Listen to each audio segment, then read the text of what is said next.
7.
Round one. Fight. Yo. Ho. Ho. Do. You. Yeah. Ho. Ha. Yeah. Ho. Ha. Ha. Yeah. Yeah. KO. Round two. Fight.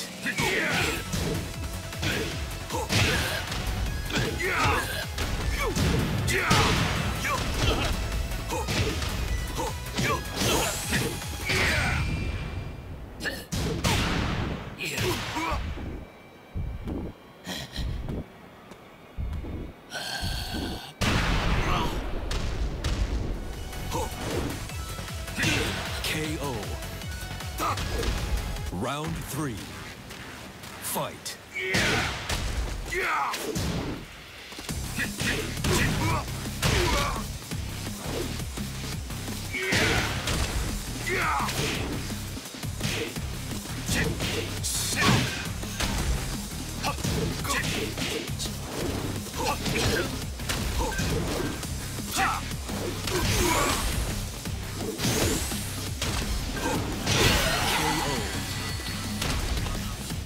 You lose.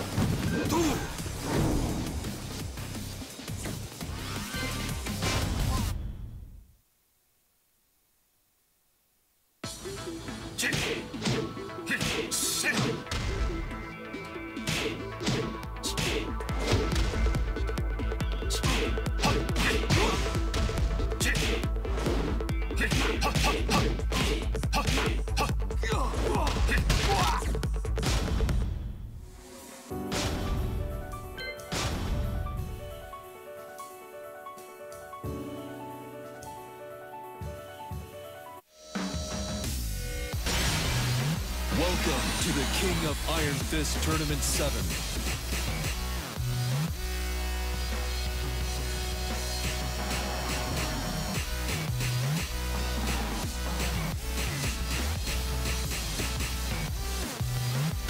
Akuma.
Get ready for the next battle.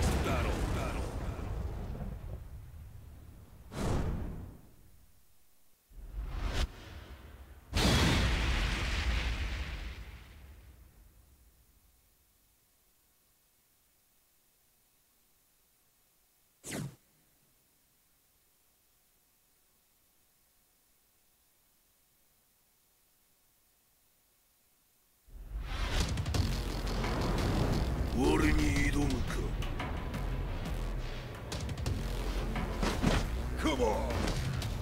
Round 1. Fight.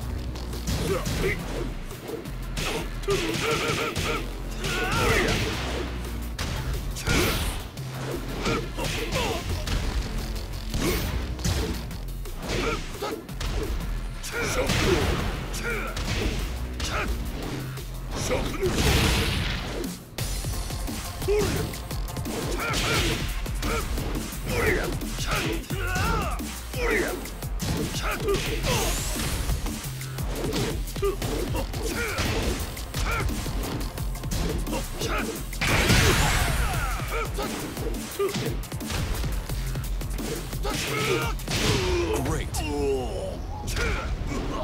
Round 2. Fight.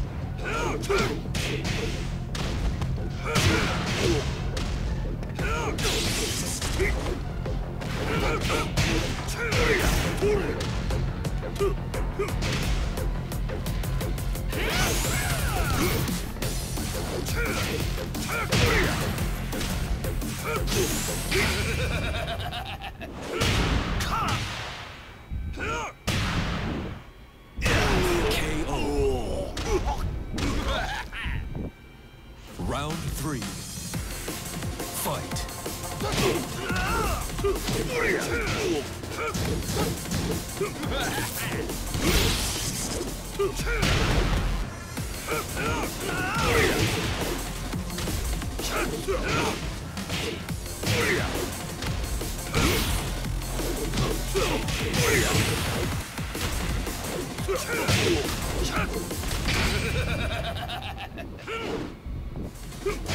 KO. Round 4. Fight.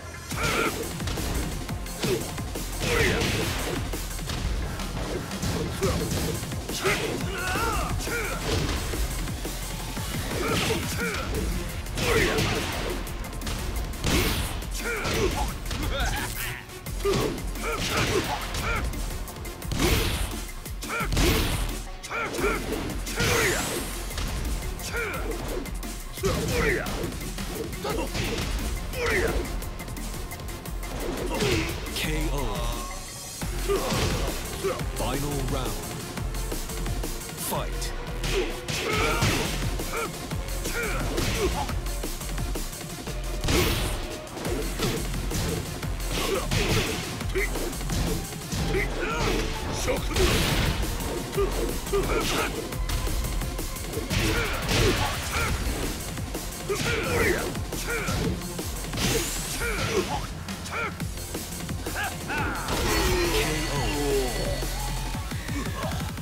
You lose.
Welcome to the King of Iron Fist Tournament 7.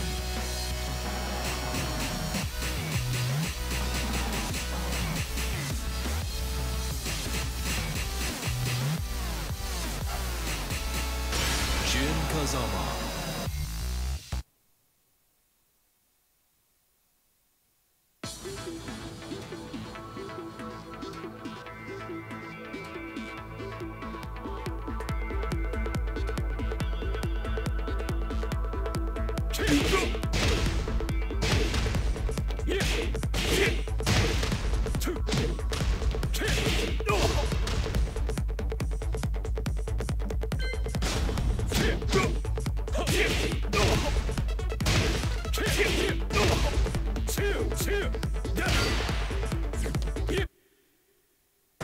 Get ready for the next battle.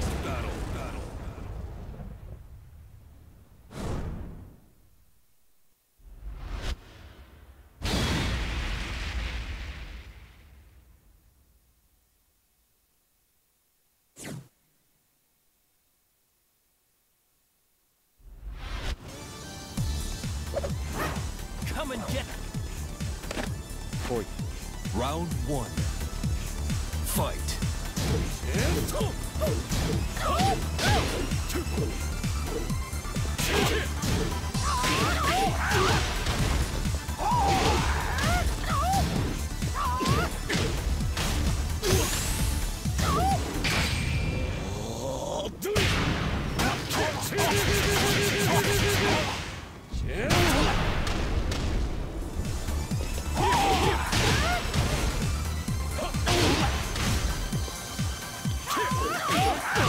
KO. Round 2. Fight.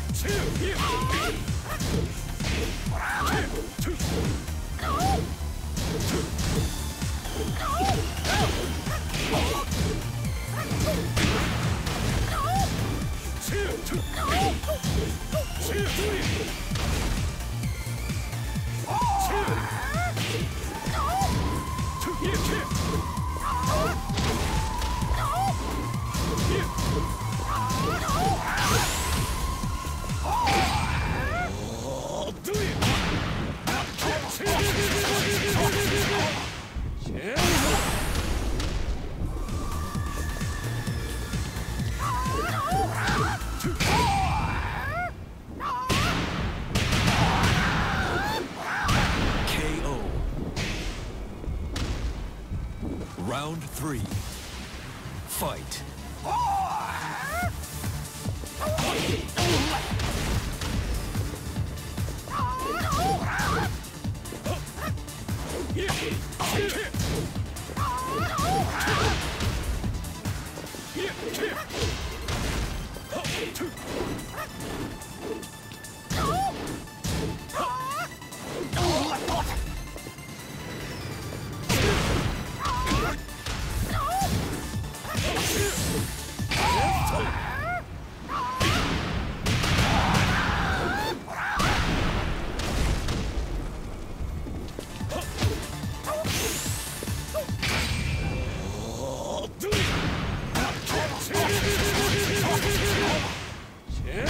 KO. Round 4. Fight.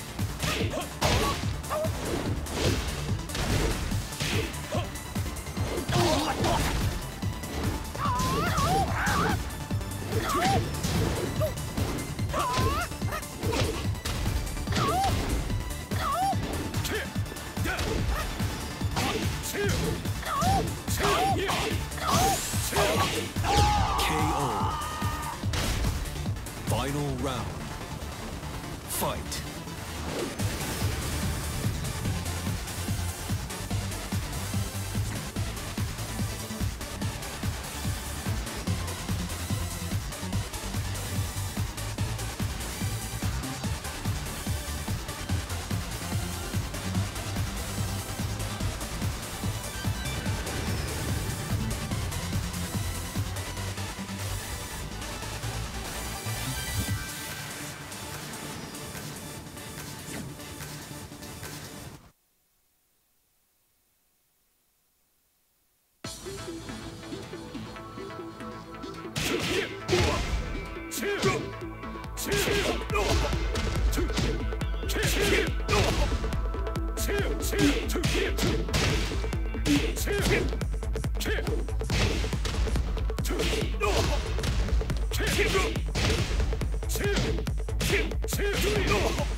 previously during the investigation.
Good morning, Mr. Morgan. Your breakfast is ready for you.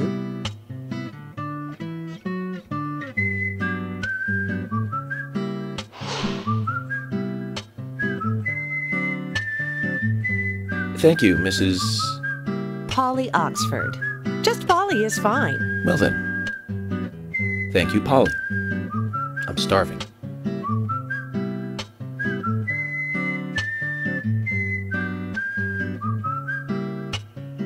Is everything all right, Mr. Morgan?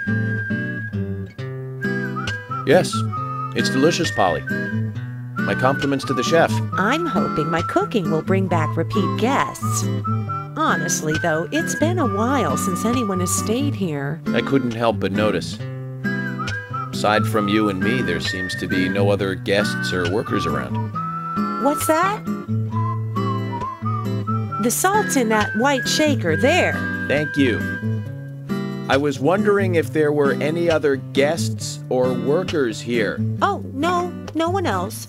My husband and I used to run this place, but he's in heaven now. You've been working here alone since then. Must be hard by yourself. Oh my, we're all out of pepper. I'm very sorry. It must be difficult to run a hotel by yourself. Well, yes, I suppose. I could just live on my pension. But I have to admit, running a hotel is kind of like a hobby of mine. That's nice. Polly, it might help to hear you better if you could sit a little closer. Oh my, Mr. Morgan, you're embarrassing me. So early in the day, too. I think I'm a little too old for you. And I still love my departed husband. May God rest his soul. I appreciate the invitation, but I'm fine over here. Polly, I can hardly hear you from all the way over there. You're exaggerating. This is fine. It won't do to be all clumped together with such a large table and cafeteria. We have to make use of all this space. Now tell me, that wound on your face, what happened? Let's just say I had some trouble during the last case I was working on. I'm sure it'll heal. It's just a flesh wound. Oh my, well, there's no need to be the tough guy here. I want you to be able to relax here. I've prepared a special room for you. A famous rock star once stayed in the same room, you know. Really? I feel honored. If you need anything at all, just let me know. I'll help you out in any way I can. Zach, the lady is offering to help. Do you want to ask her about the town? Say, Polly, what can you tell me about this town? Well, let me see. You might know this already, but the town is called Greenvale. It rains here quite often, but it's a nice place, surrounded with nature. It was a big and prospering lumber town until not so long ago. We used to have a population of over 6,000 people. Less than a tenth of them left now. This hotel was built back then. We saw plenty of guests in those days. That's why this place is so big for such a small community. I have so many fond memories from back then. I suppose the clock on the community center is quite famous too. The clock? Oh yes, it's lovely. It rings in the morning and at night to let the whole town know the time. You'll hear it many times during your stay. It's a beautiful sound. And you'll love it too, I think. I look forward to hearing it then. Anything else you'd like to know about? Yes, actually, Polly. Could you tell me about the shops around here? Shops? Well, there aren't many. It is a small town, after all. You can do most of your shopping at the Milk Barn convenience store. The couple who run it are a unique pair. I'm sure you'll get to like them. The A&G Diner is a great place to eat. They might be open even if my kitchen is closed. If you want to go to a bar, there are two. The Galaxy of Terror and the Sweary 65. I don't care much for either of them. Bars are for the younger folk. We also have a gas stand, of course, the art gallery, and even a gunsmith. You should be able to find what you need. Thank you, Polly. Well, Mr. Morgan, I'd better start cleaning up. You just take it easy. I'll bring your coffee out in a moment. Thank you, Polly. I have to warn you, though, I am very particular about my coffee. The very best you have, please. I understand. I'll be right back with it.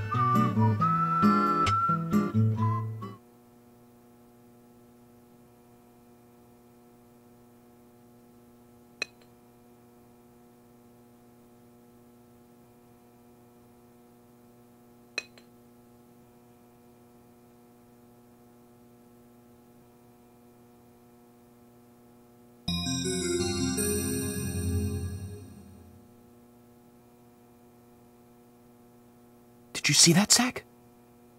Clear as a crisp spring morning. F.K. in the coffee. I knew I could count on it. Never fails. Now then, let's get going.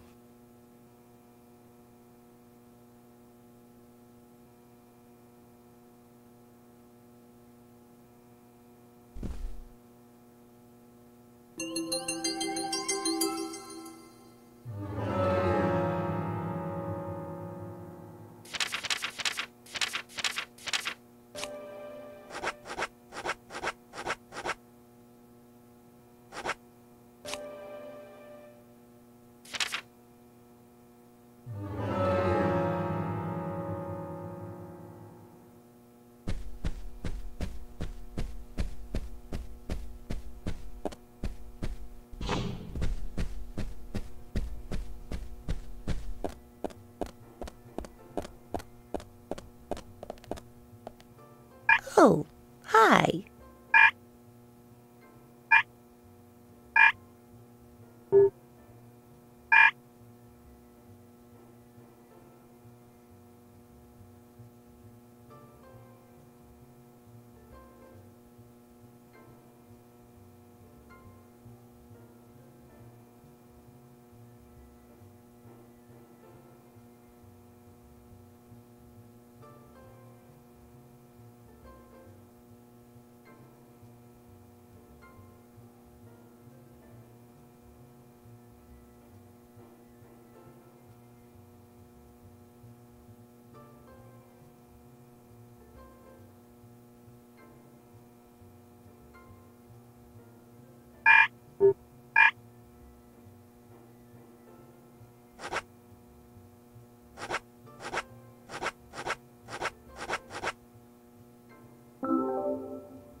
police car.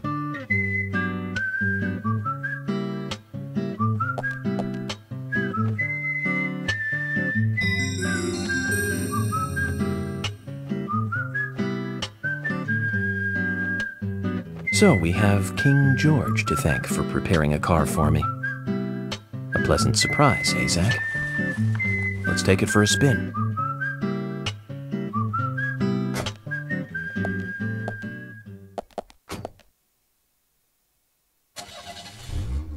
I have to tell you, Zach, this place simply amazes me. The keys were left on the front hood, and nobody stole the car. Values. This town has what the country needs. Values. Let's head over to the sheriff's department.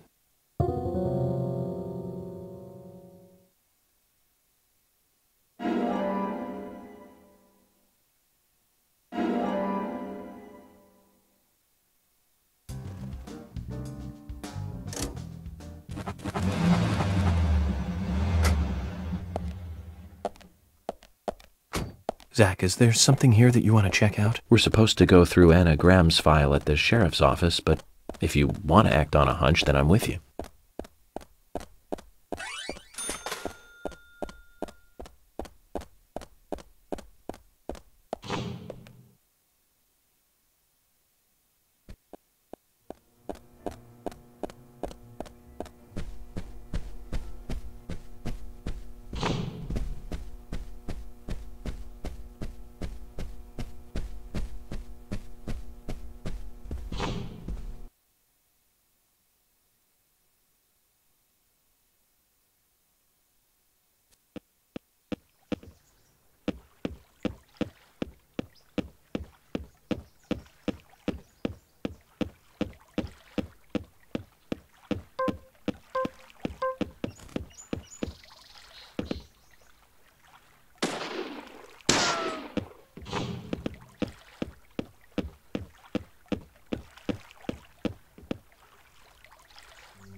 So, Zach, about those bonus features in DVDs nowadays. You know, the ones from the 80s have almost no bonus material. Even if they do, it's a trailer and the visual quality is pretty bad. Well, that visual quality is a good reminder of those days. So many new audio and visual appliances were coming out back then. Do you remember the first video deck we bought? We bought it to record one of the Star Wars movies on TV. And remember when that video store opened, we spent hours there, just trying to find a good movie to rent. There weren't that many to choose from back then. I remember renting some really bad ones after reading those back cover taglines. Hey, remember? Attack of the Killer Tomatoes, filmed in 1978. Produced, directed, written, and edited by John DeBello. It was really awful, but for some reason I still remember it pretty well. It had so many sequels, and the original was re-released in '95. The 87-minute-long theatrical release bumped up to a whopping 90 minutes. But that was around the time I joined the Bureau. I never have a chance to see it. I know, Zach. Once this case is over, we can watch it together. I bet we can buy a copy on the internet pretty easily.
Pleasure to meet you, Agent Morgan.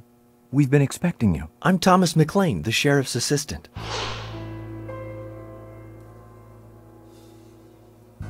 FBI Special Agent Francis York Morgan. Please just call me York. It's what everyone else calls me. Very well then, Agent York. I believe I owe you a thank you for retrieving my belongings from my car. Thanks. Oh, no, just doing my job. I want to help do everything I can to help the investigation. I just can't believe Anna was murdered. She was such a bright and lovely girl. Did you know her well? Well, no, not really. But it's a very small town. I'm sorry. It's just that this is the first really big case I've ever seen. I understand. Just try to relax. Can I have a look at Anna's file now? Yes, of course. The sheriff told me to let you through to the meeting room, but I've lost the key to the cabinet where the files are. Why don't you take a look around while I go look for it? Okay. Let me know when things are ready. Zach, Thomas appears to be the kind and sensitive type, totally at odds with the monarch. Almost a good setting for a cartoon.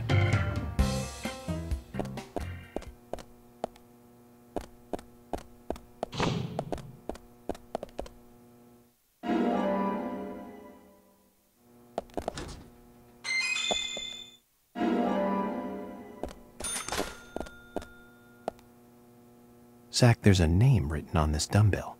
Arnold. I haven't met anyone by that name yet. Could it be the owner of this dumbbell?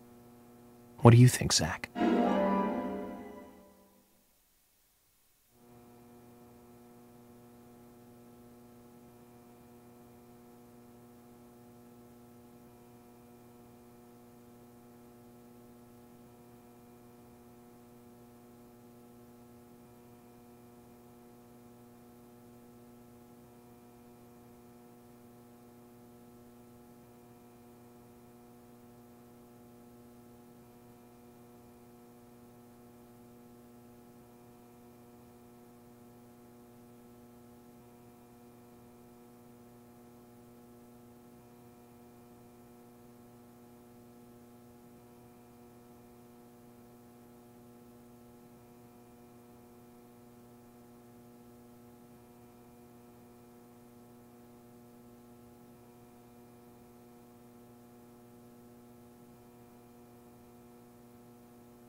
You found the key.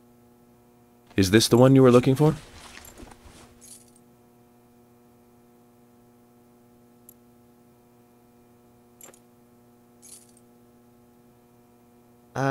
No. This is a gray squirrel. Sorry, that's not the key. Nothing particularly special about the gray squirrel, I'm afraid. You can find them in the US, Canada, and in England, too. A gray squirrel. What was I thinking? But we're looking for a southern flying squirrel right now.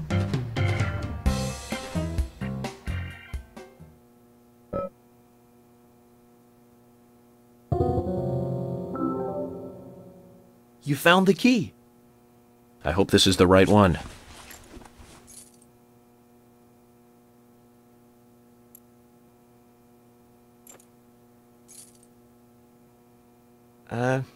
You found a Siberian chipmunk this time, have you? Sorry, wrong key. A Siberian chipmunk? This species lives in northern Japan on the island of Hokkaido. They're actually quite a popular pet.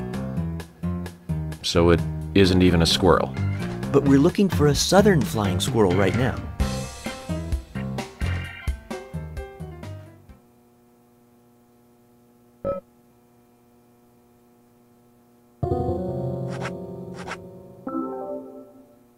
You found the key. That's the right one?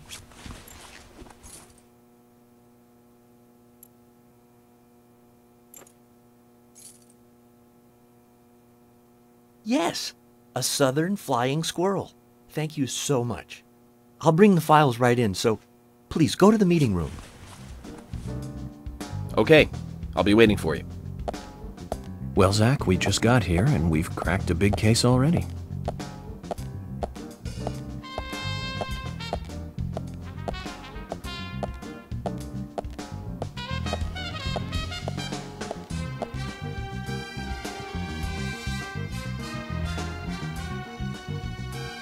The victim's name was Anna Graham. Age 18, she just recently graduated from high school this year. Her dream was to move out to the city and become a model. But for the time being, she was working in the A&G diner here in town. She lived with her mother, Sally. Anna's father died in an accident in the lumber mill when she was a child. Her mother is unemployed and lives on the insurance money from her husband's accident. After all, it's a small town with a low cost of living. Financially, they seem to get by fine, and they led normal lives. A normal life is exactly what a curious teenager doesn't want. It's all starting to make sense, Zach.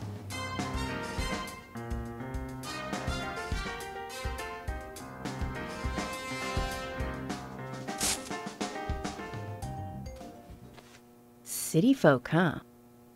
No, I take that back.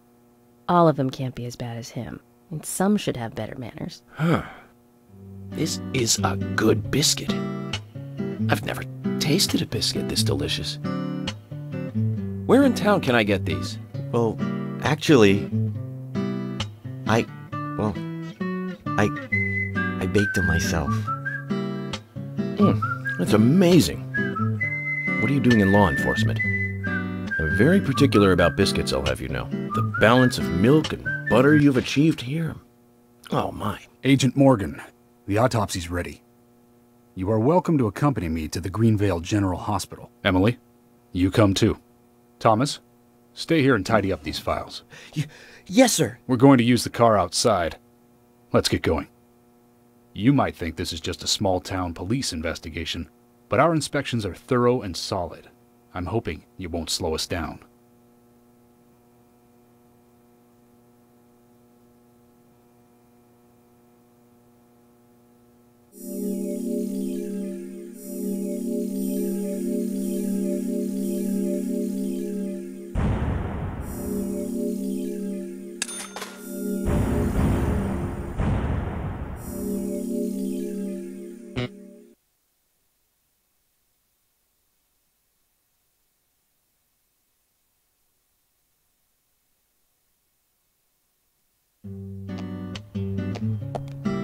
The Greenvale General Hospital is down the road by the lake. It's too far to walk. Come on, get in the car. If I'm riding in a car, George, I prefer to be the driver. Can you provide a car for me? What are you talking about? You don't even know how to get there. Which is another good reason for me to drive, George. I need to learn my way around town. Oh, man. Very well. Then I'll ride with you. I want to keep an eye on you. Fair enough. Just one thing, Agent Morgan. Your involvement in this case is limited. That means you don't have to learn your way around town.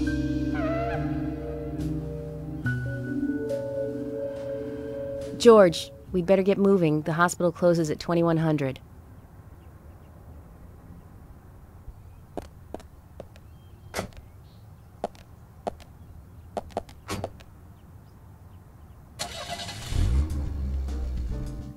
Agent Morgan, get us there quickly, but drive within the speed limit. Just because you have a badge doesn't mean you can drive like a maniac. George, what are you, his mother? We just need to get the autopsy results. Agent York isn't accustomed to the town yet. Give him a little slack.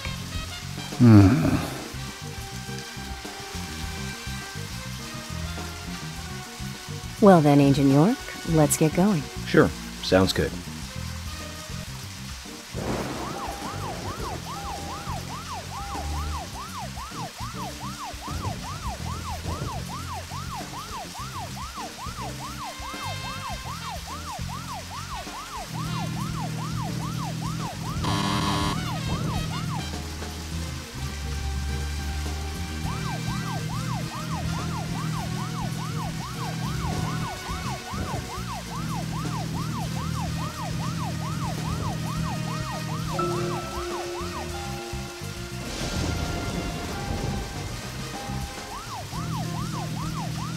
Agent Morgan, I can't help noticing you prefer to work alone.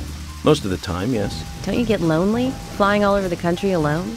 I must say I've never felt lonely. Are you married? Unfortunately, relationships and I are fleeting strangers. I don't get on very well with women, you might be surprised to hear. That's because you're young. You notice things like that at my age. You have to treat women carefully, like a thin crystal wine glass. If you don't, they can cut scars on your face, just like yours, right? George, is this an interrogation? I see you're a seasoned professional. But let's not talk about my scar. It was caused by a problematic woman. Well, she got you good. Terribly good. It'll fade away, and nobody will notice it in a week.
Previously during the investigation. These puppies are making me go to...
Is everything all right, Mr. Morgan?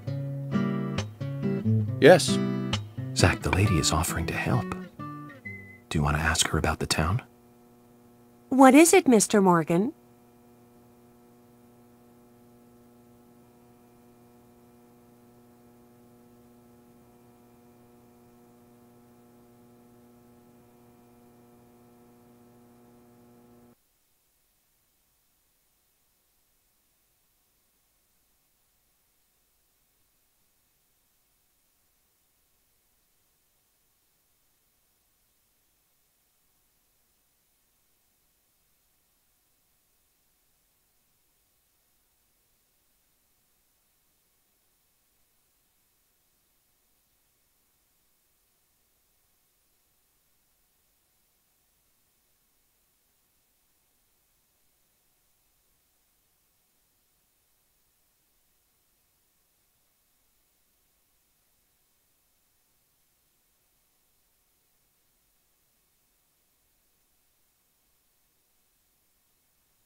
Previously during the investigation.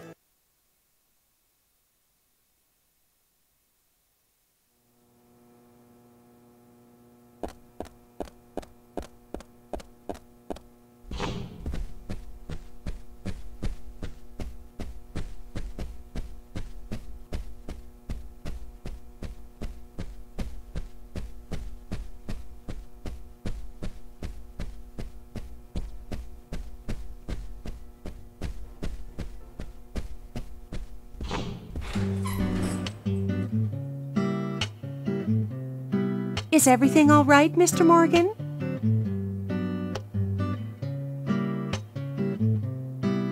What is it?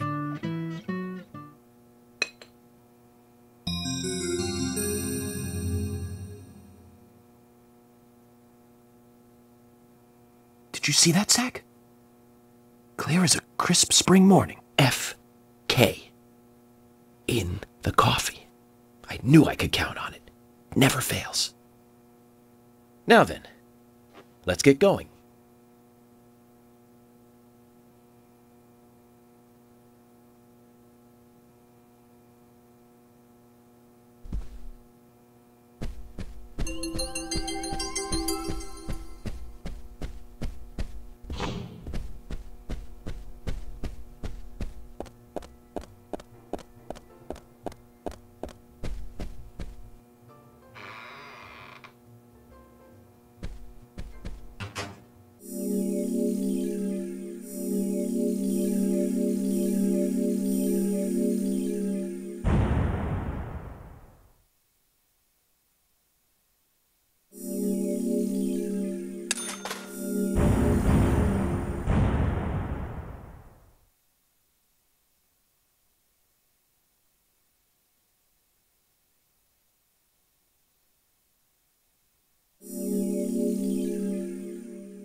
A police car.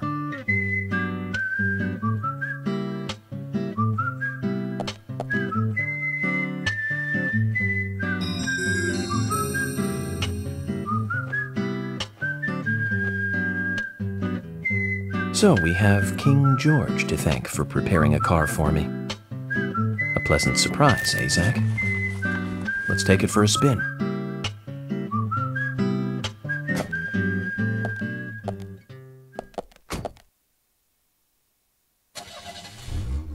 I have to tell you, Zach, this place simply amazes me. The keys were left on the front hood, and nobody stole the car. Values. This town has what the country needs. Values.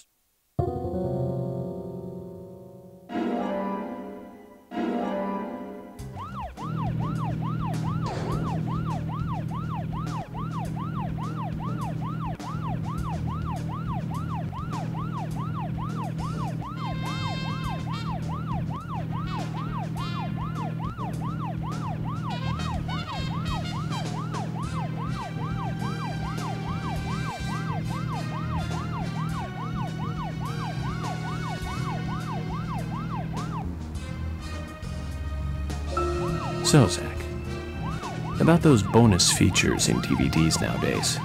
You know, the ones from the 80s have almost no bonus material. Even if they do, it's a trailer and the visual quality is pretty bad.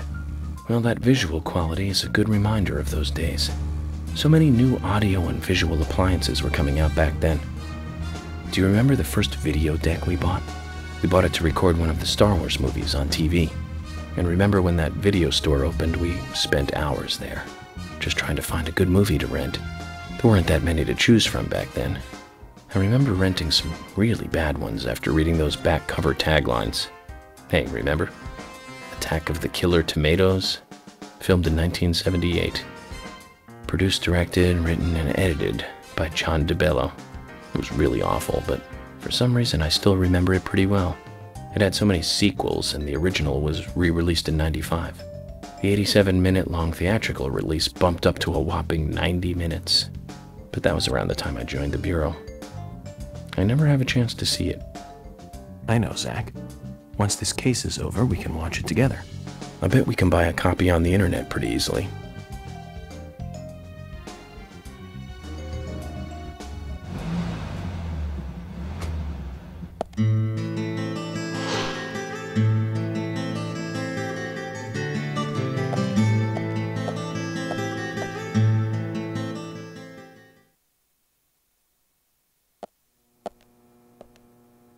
Pleasure to meet you.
You found the key.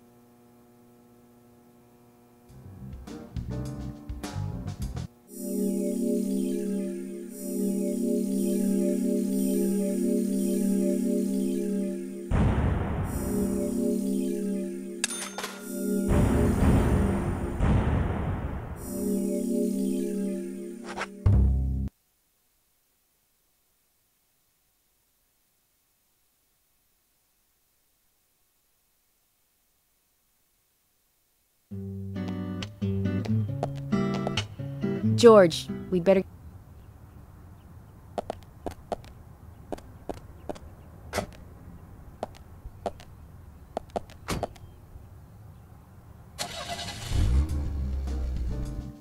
Agent Morgan, get us there quickly, but drive within the speed limit. Just because you have a badge doesn't mean you can...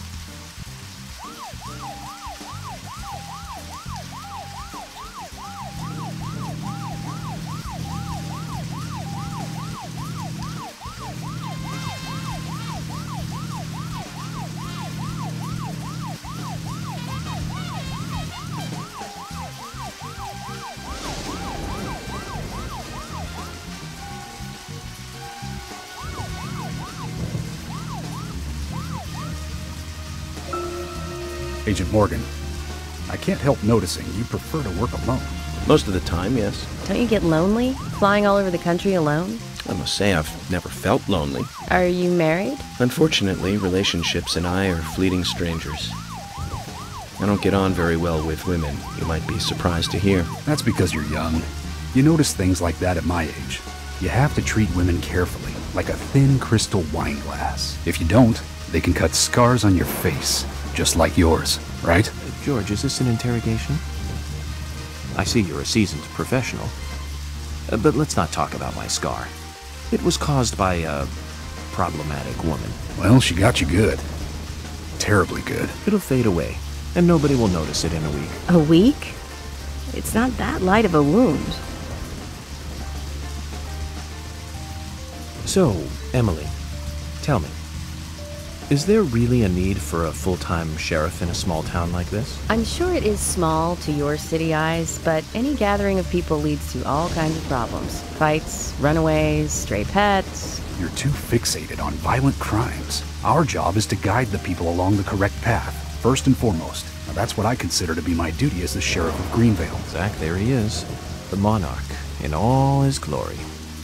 Kind of makes me glad that I wasn't born here. Did you say something, Agent Morgan? No, nothing, George. I was just reflecting on a little history. Well, we're in the middle of a homicide investigation. Keep your mind on the matter at hand. Okay, which right now is driving.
Hello, Sheriff.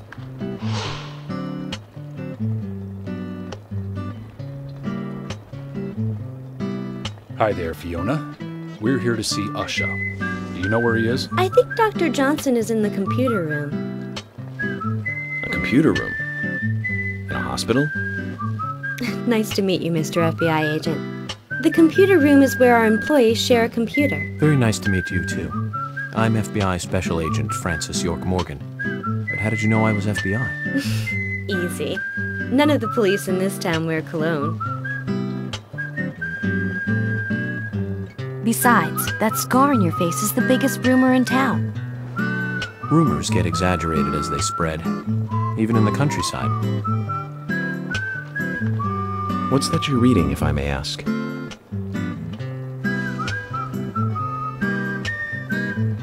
You haven't heard of this yet?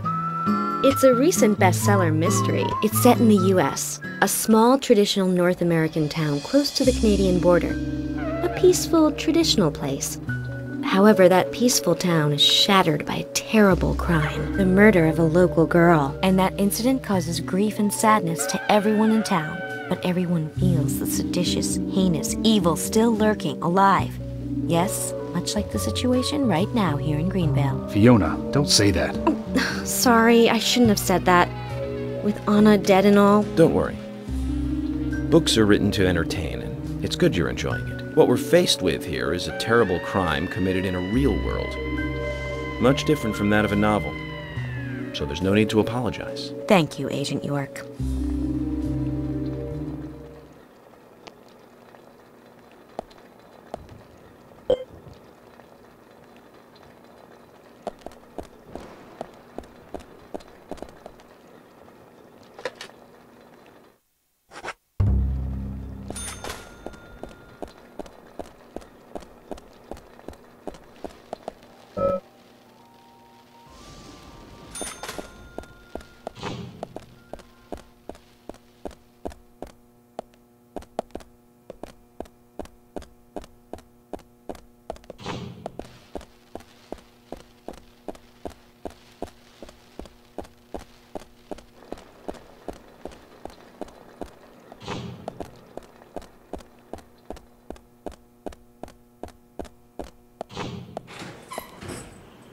We couldn't find him.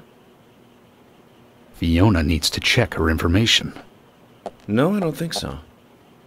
Does the doctor like playing games by any chance? What do you mean? There's a message on the computer, and a card key already set in place. The king passes the rook and meets the bishop. The knight takes a pawn along for the queen. What does that all mean? It's a simple puzzle. Zach, let's take him up on his challenge. You can do this, right?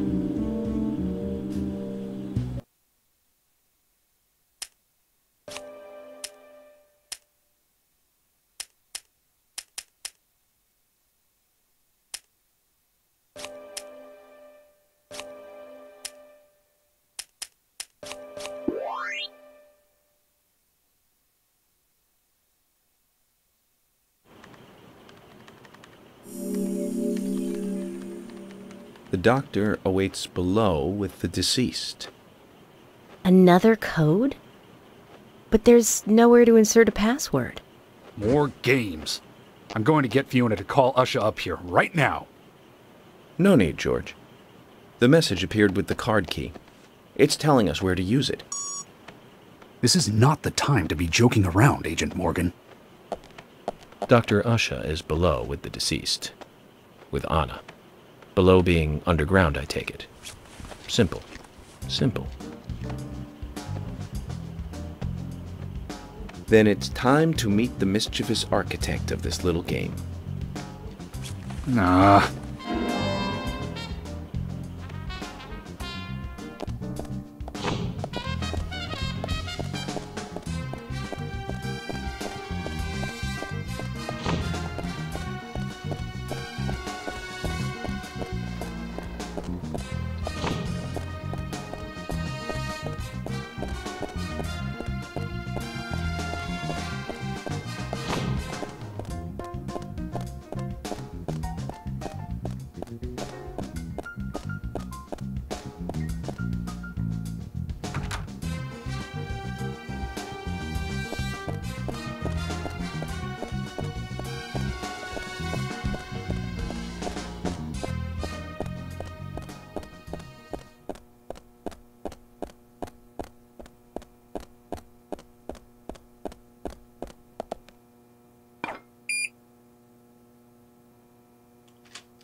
Usha, sorry to keep you waiting.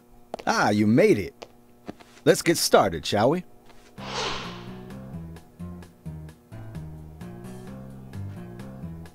This is Agent Morgan from the FBI. Nice to meet you. I'm Usha Johnson, the doctor in this hospital. FBI Special Agent Francis York Morgan. Please call me York. Everyone calls me that. Very well, Agent York. Are you a forensic practitioner? Let's just say I've dealt with corpses before. That battle of wits, by the way. Did you create that yourself? Mm-hmm. I just wanted to see if our FBI agent could handle the task. I see. Well, it was pretty fun. Oh, I'm glad you liked it. We don't have much time. We need those autopsy results.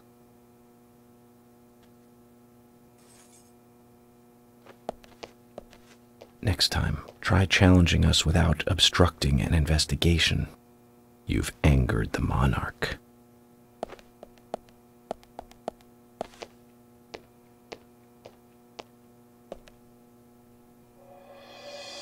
From the onset of rigor mortis, the stiffening of the muscles, the time of death is estimated to be between 20 and 2200 hours. That's still quite early for such a crime to take place. Note that there are 2 exterior wounds, pressure marks around the neck, and a long cut running from chest to abdomen. Blood marks on her right hand tell us she was gripping something round in her right hand.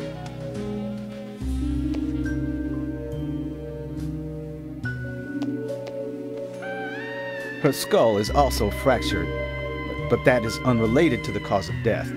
It probably happened to her after she was killed.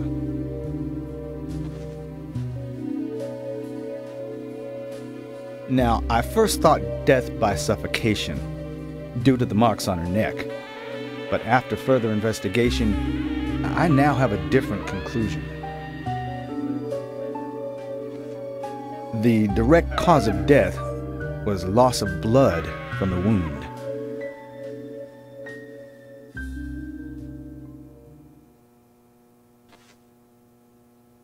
Which means... She was cut up while she was still alive. Yes, a sharp knife was used. It was inserted beneath the sternum and then quickly sliced downwards. The excessive loss of blood from her internal organs is what actually killed her. Her nails are clean, and with no skin cells from the attacker. She also doesn't appear to have been bound nor badly beaten. She was apparently killed without resistance. The most tragic thing, however, was that she was unable to speak her story to anyone who could hear her cries.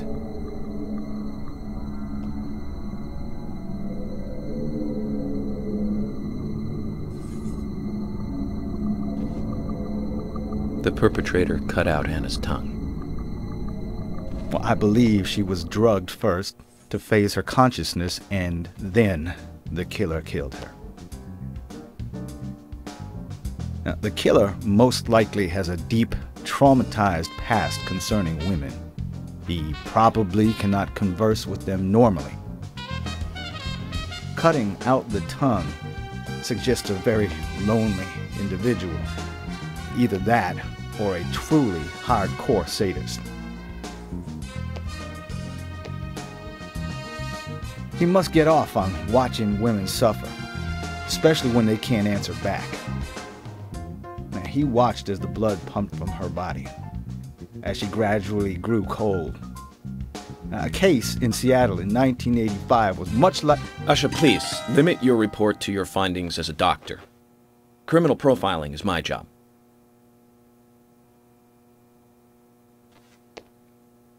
You're wrong, also. Anna died fully, deeply, painfully aware of what was happening to her. But, Tell me, what time did it stop raining on the night Anna was killed?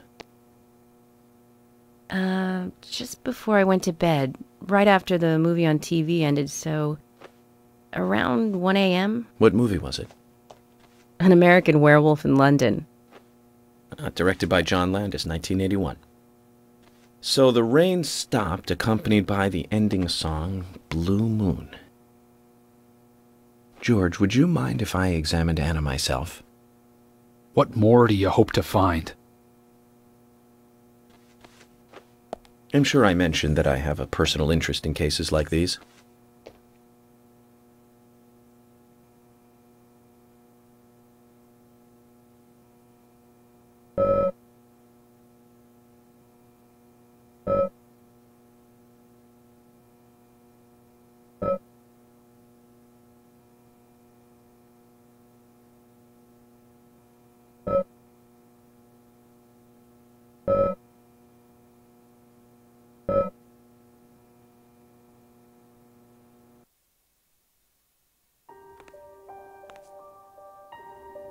From her lack of resistance, I'd say that Anna's injuries happened very quickly. Unable to speak, she was then left to cry herself to death. Zach, it's all starting to come together. The perpetrator stayed with her for at least 2 hours until it stopped raining. At the estimated time of her death, it was still raining, but you can still see tear marks on her cheeks. That means she was killed under a roof somewhere. She was then carried into the woods after it stopped raining. There's one other thing. Her tongue was removed with a very blunt knife. In fact, it's more likely it was simply chopped off. Asha, are you a passionate man? Well, not particularly, but I am man enough should the moment call for it. George, how about you? I'm very passionate, yes. Especially when it comes to women. But I don't see what that has to do with anything. George, the perpetrator is just like you. He's passionate about women. He's a passionate kisser. This was a kiss of death. The perpetrator bit off Anna's tongue. We'll never get a dental print from a wound like this. But this is still a big lead.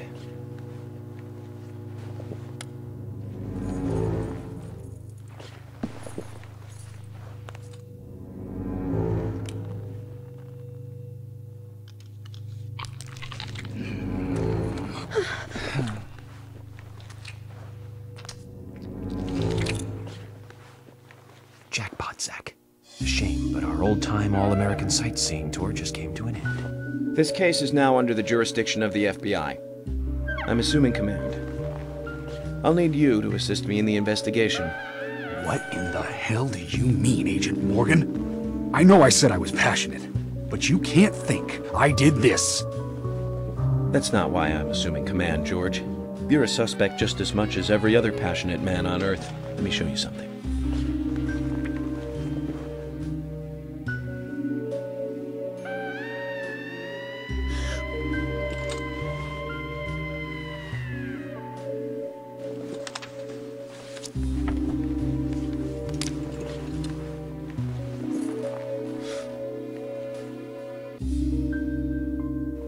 There you go. Amazing, huh? I'm sure you have a lot of questions, but most of the details are top secret. George, Emily, we should be going. No need to stay here any longer. Okay. I have to sign the release. Just give me a moment. Very well. I'll go on ahead. I can't take it any longer down here.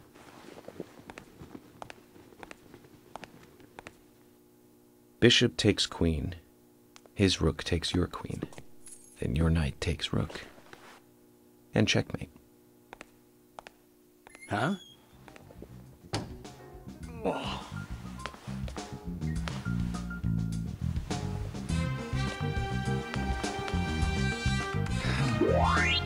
My first victory in the Grandmaster ranking.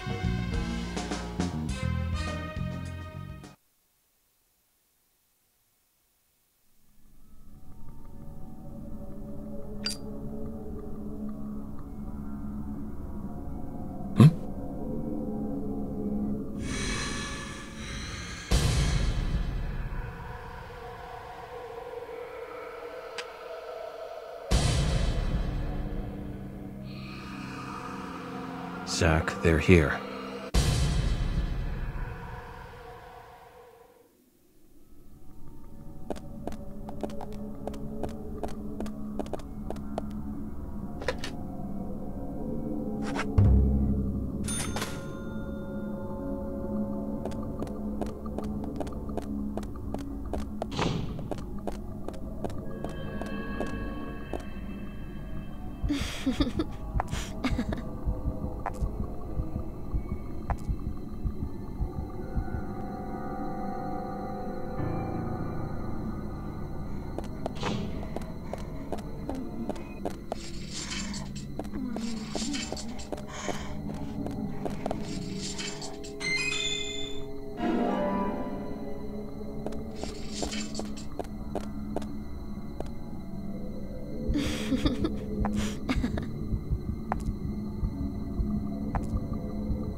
Here! Over here!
Huh?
Agent Morgan, if you're so desperate, then why not smoke two at once?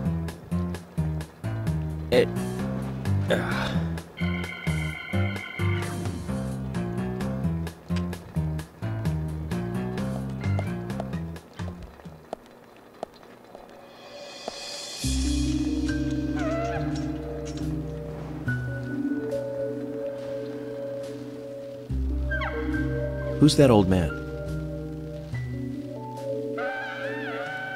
That's Harry.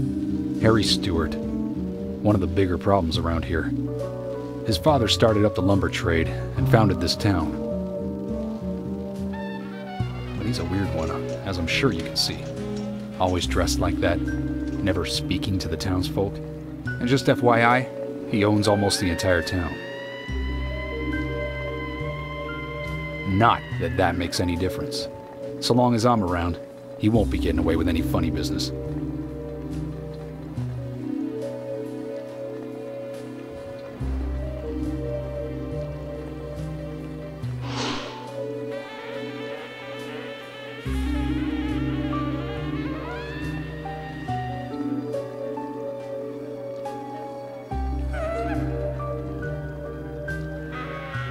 Mr. Francis York Morgan, haste won't lead you to what you seek. Keep your eyes focused on your footing as we speak. So says Mr. Stewart.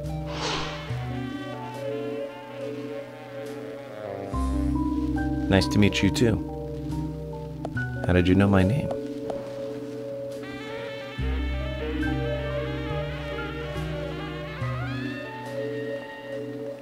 Mr. Francis York Morgan, information desires you, just as you desire information too. So says Mr. Stewart. Harry, stop trying to get in our way. Keep this up, and even you'll have to answer to the law.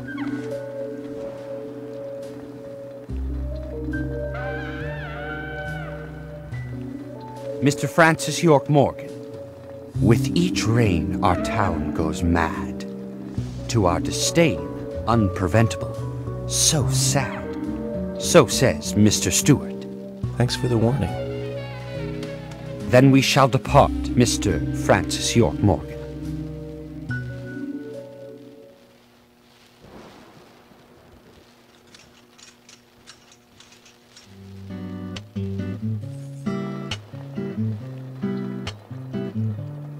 That's how he always is. Always spouting that nonsense. Don't give it any thought. It's all gibberish. Emily here.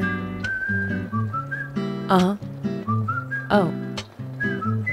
Okay, thank you, Thomas. Agent York, we've contacted the first witnesses to the crime scene. You can interview them where they found the dead body. Excellent. I was just about to ask if you could take me there.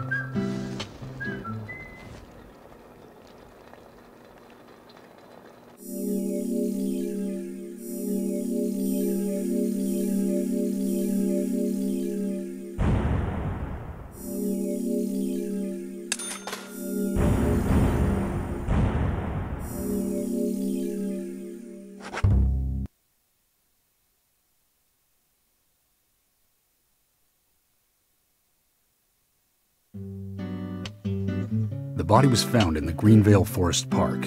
That's west from here, and too far to walk. A forest park? It's the pride of the town. It has a beautiful trail leading to a viewing site over Velvet Falls. That does sound fantastic. Show me the sights. That may have to wait. We promised to be there by 1800 to interview the first witnesses to the crime scene.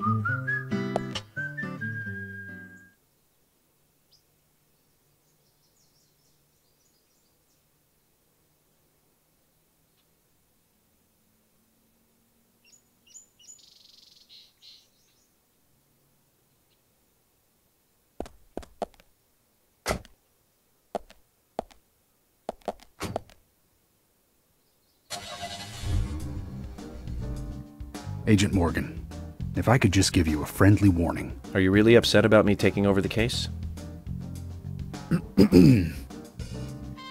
I have the authority approved by the FBI to assume command. I understand you don't like it, but you will follow my orders. I'm not disputing FBI authority, but this is our town. You won't get far alone, and you gain nothing by antagonizing me. It's part of my personality. I just do things my way. I can take you off the case if you wish. Stop it, you two. We need to solve this case, not bicker among ourselves.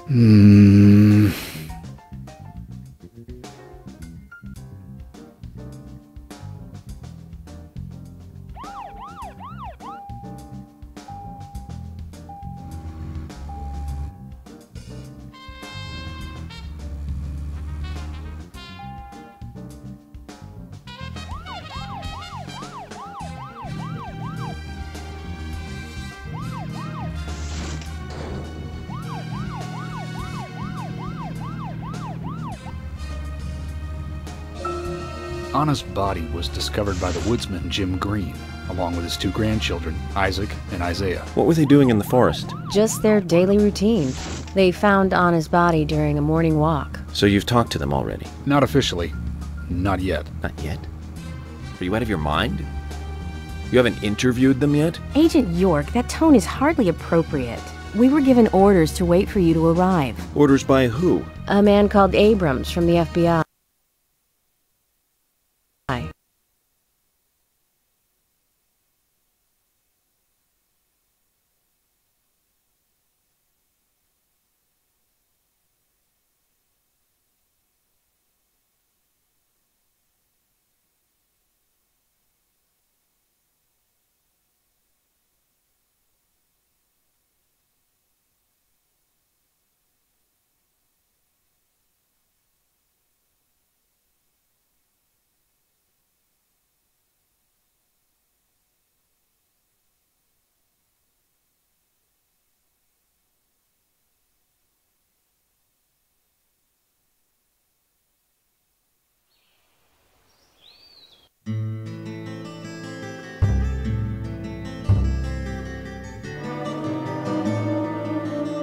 Previously.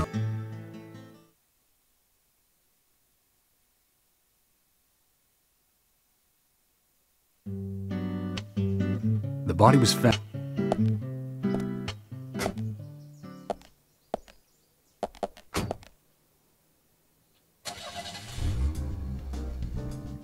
Agent Morgan.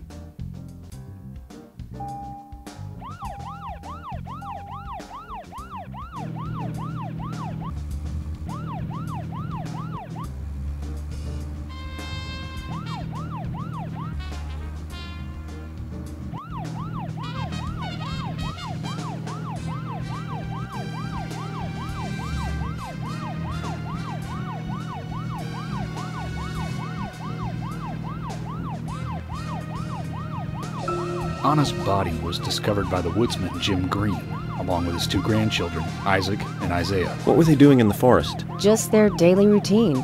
They found Anna's body during a morning walk. So you've talked to them already? Not officially. Not yet. Not yet? Are you out of your mind? You haven't interviewed them yet? Agent York, that tone is hardly appropriate. We were given orders to wait for you to arrive. Orders by who? A man called Abrams from the FBI. Robert, is it?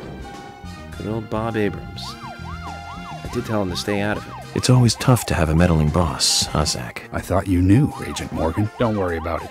We may not have taken official statements, but we got all the information we need. I can fill you in right now if you'd like. Thanks, George, but that won't be necessary. I want to hear the details from the witnesses themselves, firsthand. I just can't believe that the children had to witness the crime scene. They may be traumatized. You'd better do this carefully. Don't tell me you get nervous talking to children, Emily. Not at all. That's not what I meant. Then what did you mean? Just forget it.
Agent Morgan, how much longer do you want to keep talking? Maybe we should cut the chit-chat and go get our official statements. George is right. Let's head over to the forest park.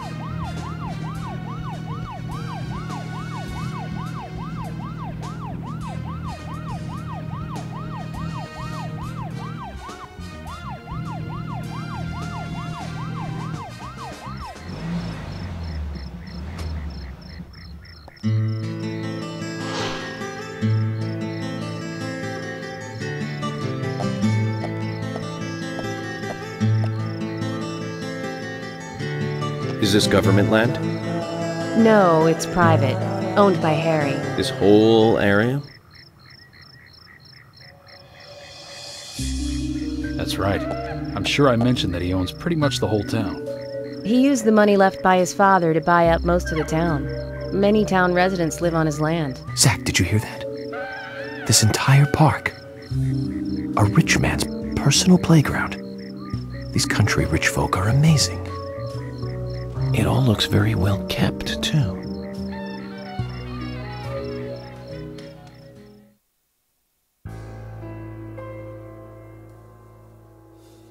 I'm FBI Special Agent Francis York Morgan. Please call me York.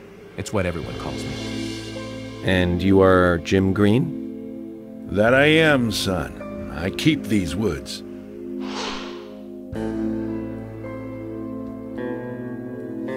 Well, you're doing a fine job. Well, I used to be a tree surgeon. And these two discovered the body? Yes, my grandchildren, Isaac and Isaiah.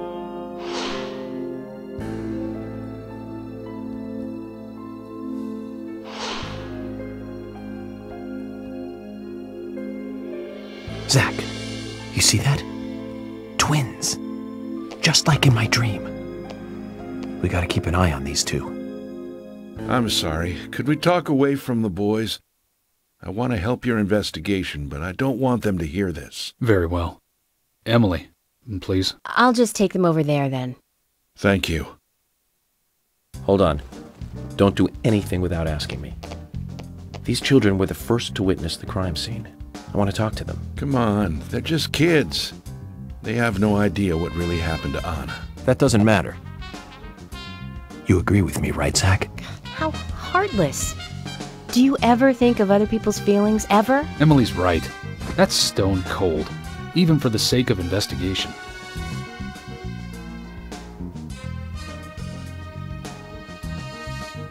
Children see things in pure, simple terms.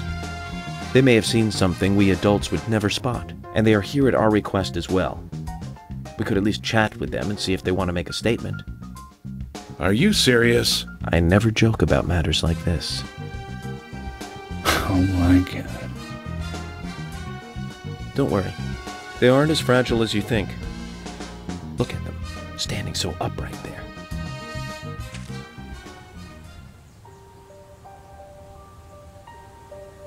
Now then, Isaac, Isaiah, tell me, what did you find here? Anna, she was so pretty. She had a red dress on. Her hair was shining. Bright gold hair. There were lots of animals around her. Squirrels, weasels, and a snake. A real snake. We didn't know until then. But we know now. Anna was the fairy of the forest. She was a goddess. She smiled when she saw us. She looked so happy. That's right, Isaac. Isaiah. She was a fairy. A goddess. I'm sure she is playing with those animals even now. Of course she is. Yeah, of course. Most useful information, boys. Well, Emily, you can take them now.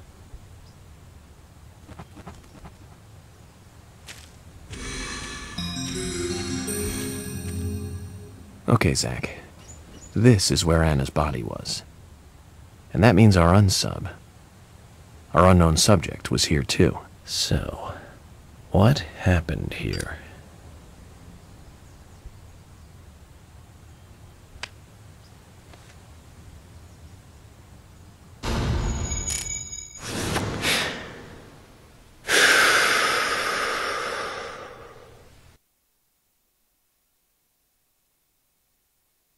Zach, something is still missing. We need more clues.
Haven't seen one of these in a long time. It's upside down. I guess this is meant to be an anti-peace sentiment then. These holes on the ground were made by high stiletto heels all around here.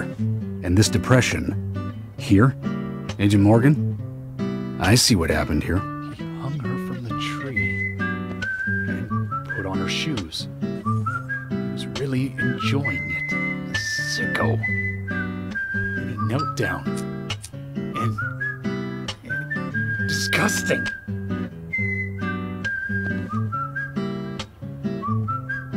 George, you certainly have a vivid imagination. An interesting theory. Don't you think, Zach? What was his name again? That Hollywood producer. That's right. Joel. We really ought to introduce George to him, Zach. Profiling is a little different from writing a screenplay, though. An idea being interesting doesn't make it fact. Let me enlighten you, George. The footprints reveal that one of the heels were missing from the shoes. And they're different from Anna's shoes that we saw at the office. Furthermore, there would be even more disgusting evidence if he did kneel and, well, do as you suggested. If you want proof, go ahead and try it for yourself. He knelt here for a reason other than simple perversion. Zach, what was he doing in front of Anna?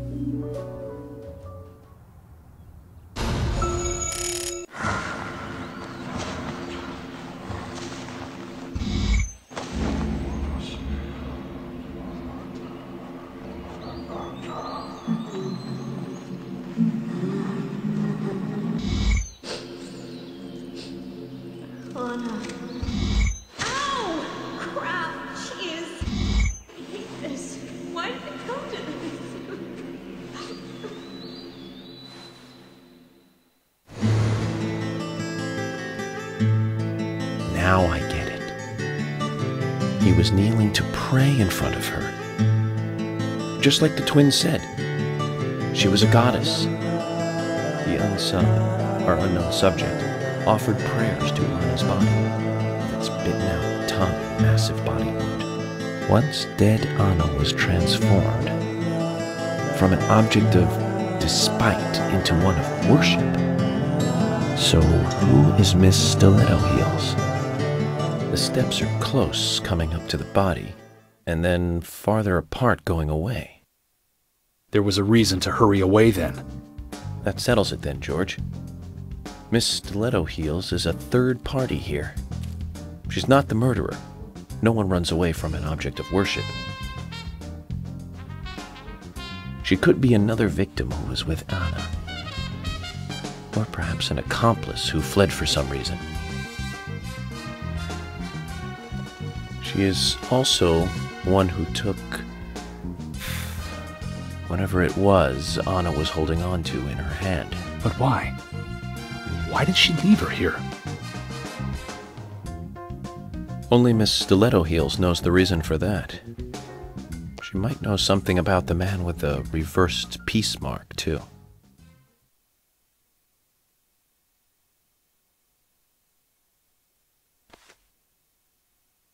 How many women wear high stiletto heels in this town, do you think? Oh, I should think most of them have at least one pair. I do too, before you ask. But nobody would come all the way out here wearing them, except maybe one person. Don't keep me in the dark, then.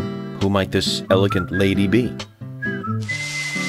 Diane, the owner of the art gallery. But she's out of town for a big art auction.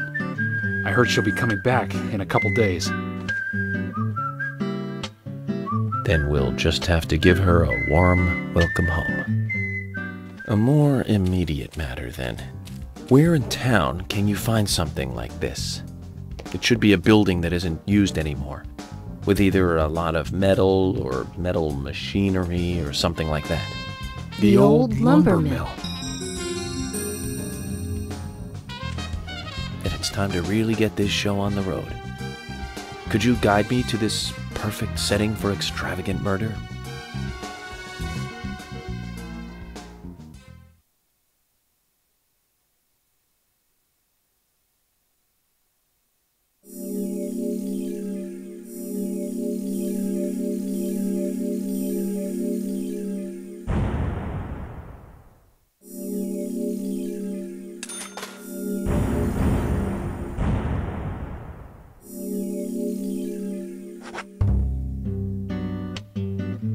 Lumber mill is pretty far from here. If that's where she was killed, why would the killer go to all the trouble of carrying her all the way here? I don't know yet. My profiling instincts tell me one thing is for sure, though. The unsub's personality is totally different before and after the crime. The unsub killed her in a brutal, horrifying way, and then displays powerful adoration after she's dead. Something close to love. That could well be the key to all this. I will say this, though, George. Profiling is a risky business. Of course, if the unsub planted those stiletto footprints himself, well then, everything I've just said falls apart. But there's no evidence that he left those stiletto footprints. I'm sure we have Miss Stiletto Heels to thank for those tracks. All I can do is deduce the unsub's feelings in light of the evidence, and carefully figure the unsub's MO, modus operandi, his way of thinking. It usually unveils something that a normal forensic analysis may overlook. That's my way of profiling. It's not for everyone, but it works for me.